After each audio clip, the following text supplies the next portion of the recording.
Bismillahirrahmanirrahim. Hamdan wa syukron lillah. Ashhadu an la ilaha illallah wahdahu la syarikalah wa ashhadu anna Muhammadan abduhu wa rasuluh, amma ba'd. Segala puji hanya milik Allah.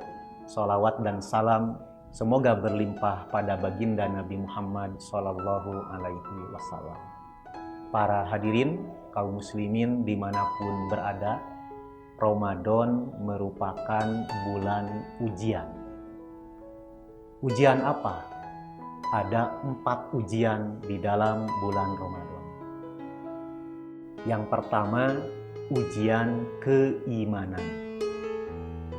Kita jangan ngaku-ngaku sudah beriman, tapi diperintah melaksanakan saum susah, sulit, enggan, tidak mau.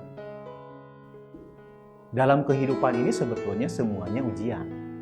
Di antaranya perintah melaksanakan ibadah saum Ramadan itu juga merupakan ujian keimanan.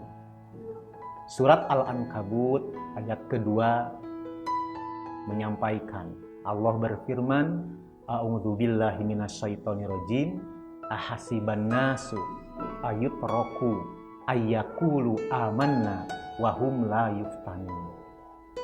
Apakah manusia itu mengira akan dibiarkan mengatakan kami telah beriman, wahum la yuftanun, sedangkan mereka itu belum pernah diuji. Nah, salah satu bentuk ujian itu adanya ujian perintah dari Allah Subhanahu wa taala. Salat itu ujian keimanan. 5 waktu minimal yang wajibnya dalam sehari semalam. Termasuk juga Ramadan. Karena banyak orang yang mengaku Islam, KTP-nya Muslim, tapi mereka enggan untuk melaksanakan ibadah saum. Tapi Ustadz berat, namanya juga ujian. Ujian itu harus berat. Terbayangkan Pak ya, Bu, kalau ujian itu ringan. Jangankan orang Islam, jangankan orang beriman, orang kafir pun akan lulus ujian. Contoh, anak SMA diberi soal ujian anak TK. Kira-kira bagaimana?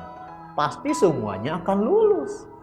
Oleh karenanya anak SMA itu harus diberikan soal-soal SMA. Maka akan ada yang lulus ujian, ada juga yang merasa berat dengan soal-soal tersebut. Yang kedua, ya, dalam Ramadan itu ada ujian kesabaran. Makanya dalam hadis riwayat Imam At-Tirmizi, Rasul Shallallahu alaihi wasallam bersabda, "As-siyamu nisfus sabr." Saum itu setengah dari kesabaran. Kita sholat, sabar. Tapi sabar menunaikan ibadah sholat itu durasinya amat pendek. 2 menit, selesai. 5 menit, selesai. Tapi Ramadan melaksanakan ibadah saum min tulu'il fajri ilal maghrib. Dari sejak terbitnya matahari sampai datangnya waktu maghrib. Di Indonesia itu kurang lebih 13,5 jam. Lumayan. Bahkan ada di negara yang lain, contohnya di Denmark, di Swedia itu sampai 21 jam seharinya itu menunaikan ibadah saum. Terbayang Pak ya, Bu? Jadi baru juga makan maghrib sudah harus sahur lagi 3 jam kemudian. Yang terpendek contohnya Argentina, sekitar 10 jam itu menunaikan ibadah saum. Kita di Indonesia harus sabar, terlalu pendek juga tidak, terlalu panjang seperti Swedia atau Denmark juga tidak. 13 jam 30 menit. Harus sabar. Sabar dalam hal juga makan, minum, jima, itu yang terendah. Juga sabar ketika kita tuh menghindari hal-hal atau perkara-perkara yang merusak ibadah saum. Membatalkan saum tidak, karena dia tidak makan, tidak minum, tidak jima. Tapi merusak. Contohnya ngegosip, contohnya ngomong kotor, ngomong jorok, ngomong kasar. Itu semuanya akan merusak nilai ibadah saum kita. Yang ketiga, Ramadan itu juga memberikan ujian kedisiplinan. Kita 13 jam setengah. Contohnya adzan maghrib itu pukul 6 pas. Kita sedang berada di pukul 17 lebih 59 menit. Tinggal 1 menit lagi. Bolehkah kita makan dan minum sebelum adzan maghrib? Tidak boleh. Jangan berpikir, akan tinggal 1 menit lagi. Paling hanya dikurangi nilainya saja. Tidak menjadi batal. Batal. Kenapa? Karena Anda tidak disiplin.